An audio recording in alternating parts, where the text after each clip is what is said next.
It's time we really sat down and talked about this. Why is it that most high school athletes don't go to the next level? More specifically, why is it that only 2% on average high school athletes get scholarships to play at the next level? And just to clarify here, before I get all these mean, crazy comments, I understand not everybody wants to play at the next level.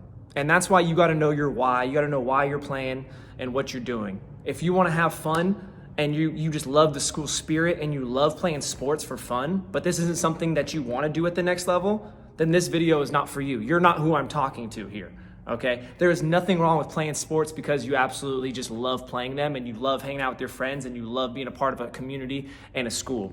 There's nothing wrong with that. Once again, I'm out here throwing a disclaimer saying this is not for everybody. This is for those athletes that are saying, man, I want to get a college scholarship. I've decided that's what I want to do. How do I do it? This video is for you. All right, the first reason, number one, is right there in the statistic. If only 2% of high school athletes are getting college scholarships, that means that there's 98% that don't, right? So how do we get that college scholarship, or why are we not getting that college scholarship that we feel like we deserve? Well, that's something you got to ask yourself. Are you outworking the other 98% of high school athletes that are out there? Most of us as student athletes, especially in high school, we focus on a category, okay? I like to say there's 3 categories when it comes to how you're going to get that athletic scholarship, okay? Category number 1 is the student side. Are you doing what needs to be done in the classroom? Are you an NCAA Division I qualifier, right? Or are you at bare minimum getting the grades that you need to get in order to be eligible to even get into some of these colleges? Okay. Second category is your skill set, your craft. How much are you focusing on your touches as a soccer player, your jump shot as a basketball player, right? As quarterbacks and receivers, how often are you going out and working on your timing? So the skill section of being an athlete. And then the third part is overall athleticism, right? How explosive are you? How strong are you? How agile are you? How good are you as an overall athlete aside from the skill portion? The second point that I really want to make here, and this might get me canceled, right? Cancel culture here, is you have to be obsessed. I think in today's world, a lot of us are really big on balance. I get asked all the time, what's your work-life balance? As an athlete, where should that balance be? Well, the reality of it is if you want to be in the top 2% that get college scholarships and you want to outdo the other 98%, you have to be obsessed. You have to be obsessed with your game. When 98% of the crowd is going to hang out, that 2% is putting in that extra work.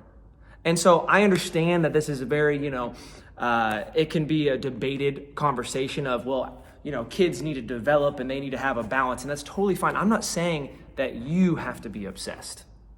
I'm saying if you want to be in the top 2% that get that scholarship, especially a Division I scholarship, especially a full ride scholarship, then yes, you have to be obsessed. So that's a decision that you have to make as an individual athlete is, do I care enough, or am I dedicated enough? Am I willing to be obsessed to be in that top 2 percentile? Okay, all the greats. We talk about Kobe, the Mamba mentality. You talk about Michael Jordan. You talk about Tom Brady. Okay, you talk about anyone that is great at what they do, great in their sport, great at their craft. They were obsessed with being the best that they could be. Okay, and being obsessed isn't just shooting 1,000 shots before the game like Kobe. Okay, being obsessed at being your absolute best means you turn in that homework assignment. Oh, but coach, I just really don't get this class. Okay, but if you were obsessed on getting that college scholarship, if that's all you wanted, then guess what? You would find a way to get help.